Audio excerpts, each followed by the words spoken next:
Welcome to another edition of Paradigm Insights. This is the opportunity for me to put questions to our lenders and key partners during this period where we're all having to adapt to a changing and challenging working environment. Today, I'm with Helen Lewis, National Development Manager for the Principality Building Society. Established in 1860 and serving over 500,000 customers, it is the sixth largest building society and lends all over Wales and England. So, good day, Helen, and welcome to Paradigm Insights. Hi, John. First up, can you tell me a little bit about your career with the Principality Building Society? Absolutely, John. Yeah, so I've been with Principality since 2007. So 13 years this year, gone by in the blink of an eye, I must say. So started off in our marketing department and then moved over into regulated training on our sales operations side.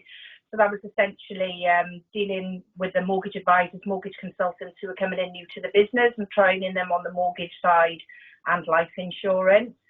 After that, then I moved over to the direct side, the direct telephony centre, and again looking after the mortgage advisors, mortgage consultants for the customers then who came in direct, so dealing directly with the telephony customers then, and managed them for a number of years. And then Francis left in end of 2018, so I joined the team beginning of 2019 and not look back. Absolutely love it. I've got a fantastic team and I love working with the intermediary side, the brokers and all the networks, so really good move.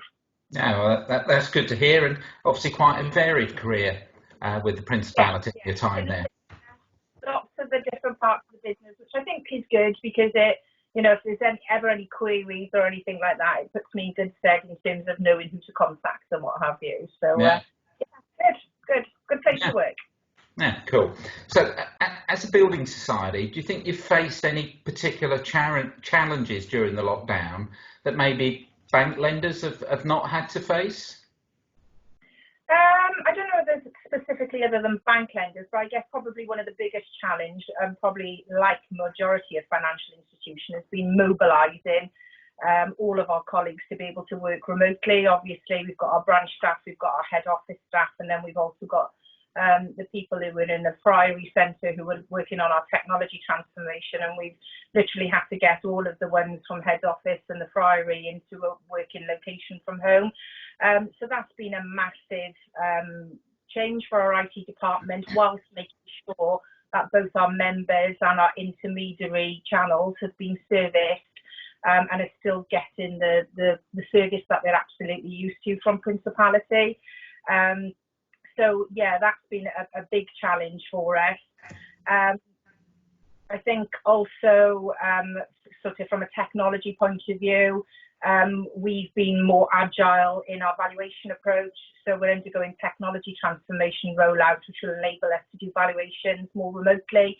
That's obviously had to be brought forward and implemented obviously immediately when lockdown started.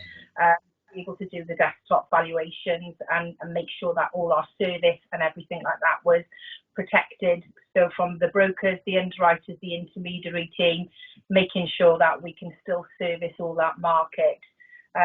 We've always been a lender, I think, that will look at any case on its own merits, and it's not a computer says no kind of thing. So we've always wanted to make sure that we maintain that whilst going through this transformation that we've had, really. Yeah, I think you and all the other lenders were kind of dropped it rather quickly indeed. And and all credit to our IT department who have literally got nearly 1,000 people working from home. It's no mean feat, and I think obviously for us, but for everybody as well, just to maintain that service. That's coming into our telephone channel. If you think of our branches and what have you, it's important to keep everything going and to still maintain the service while going through all of this. I think is no mean feat, which has been achieved, which has been great. Yeah, we've never been more reliant on technology and broadband width as we currently are, have we? Yeah. I think if a couple of years ago, we'd be in a very different situation than what we are now. Yeah, definitely. Definitely. It doesn't really bear thinking about, does it? I'm sure we would have coped, but it would have probably been a lot harder. Yeah. Yeah. So traditionally, building societies have close links with their community.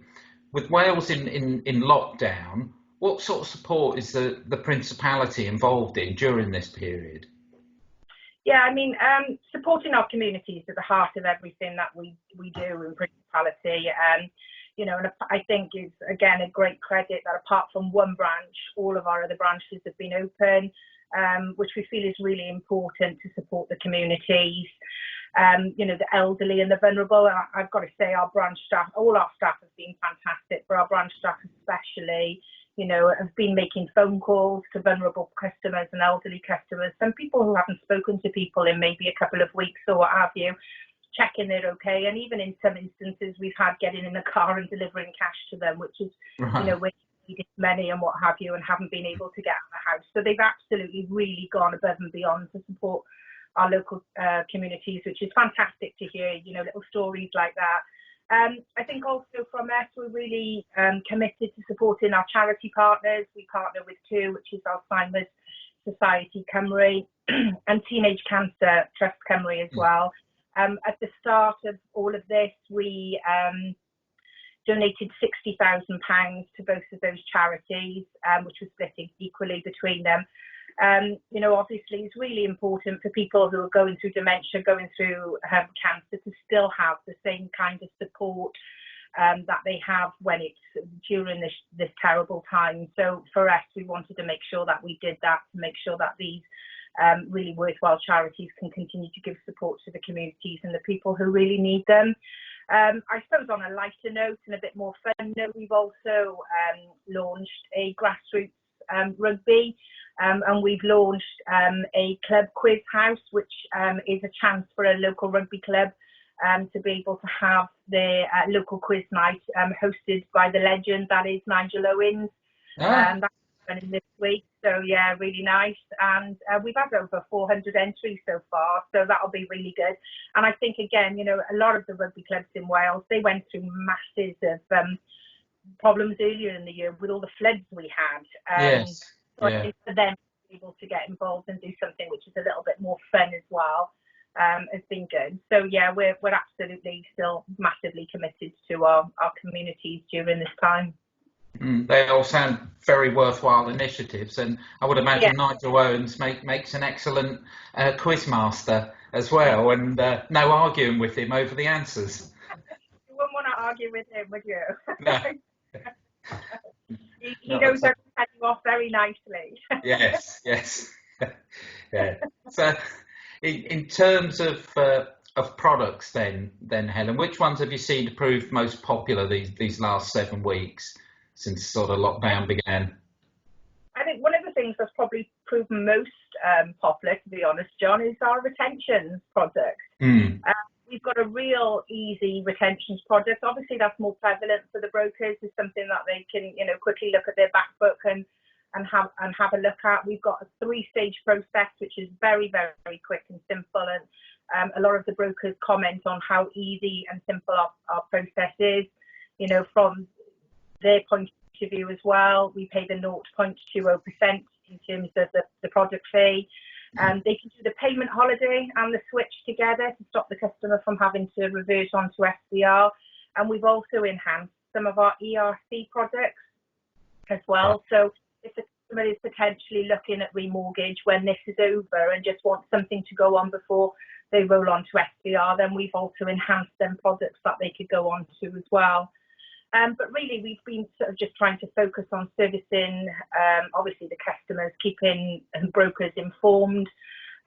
We've been doing things like, obviously, FAQs, doing videos, posting them on our website, on LinkedIn, doing a quick and easy payment holiday form so people can do that. So I'd probably say the product transfer part of it is one that's really been...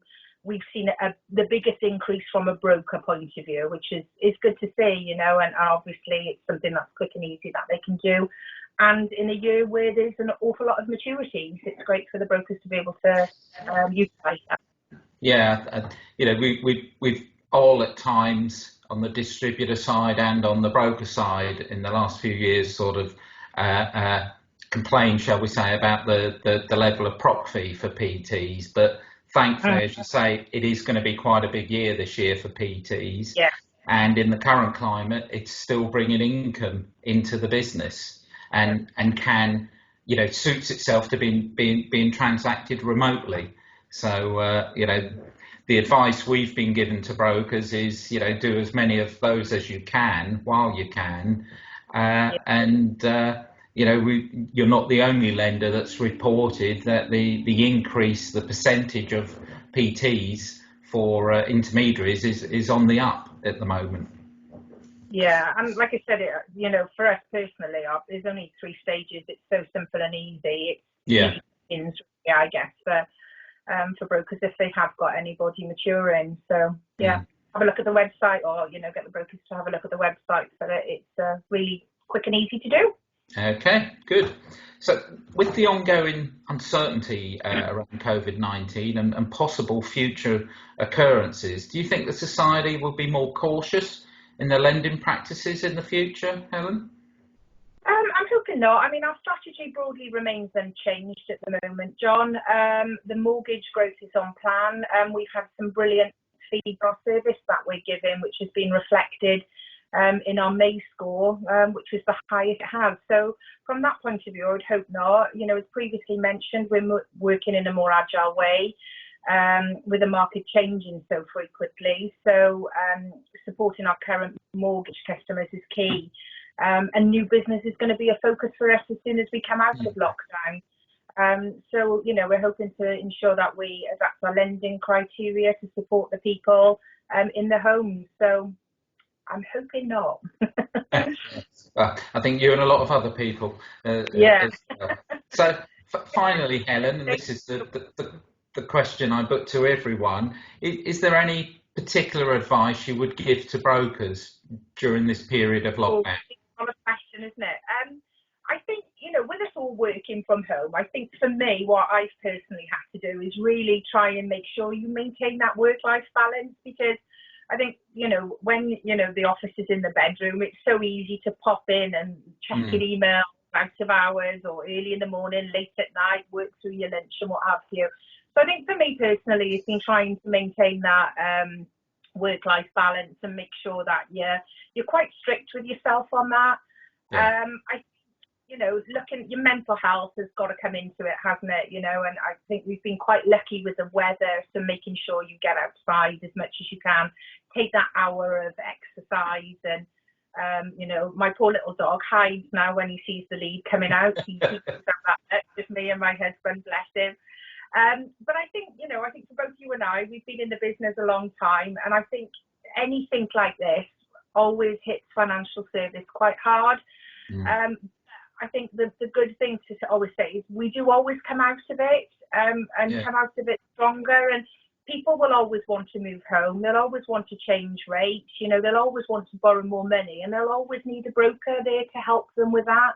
So I think it's just, you know, holding on to that really, and knowing that we will come out of it, and, you know, hopefully we will be stronger for it. You know, and all I just say to yourself, to all of your team really is, you know, if you need any help, support, myself, my team, my BDM team are all there to, and the key account managers are all there to help your brokers. So if there's anything that you need at all, then please just feel free to pick up the phone to one of us, and we'll be more than happy to talk anything through. But fingers crossed we come out of this sooner rather than later, John. Yes, definitely. Well, thanks very much for your time today, Helen. Really enjoyed talking with you, as I'm sure our members will enjoy listening to you. And I look forward to catching up with you again in the not too distant future. Thank you. Thanks, John. Thank you. It's been great speaking with you.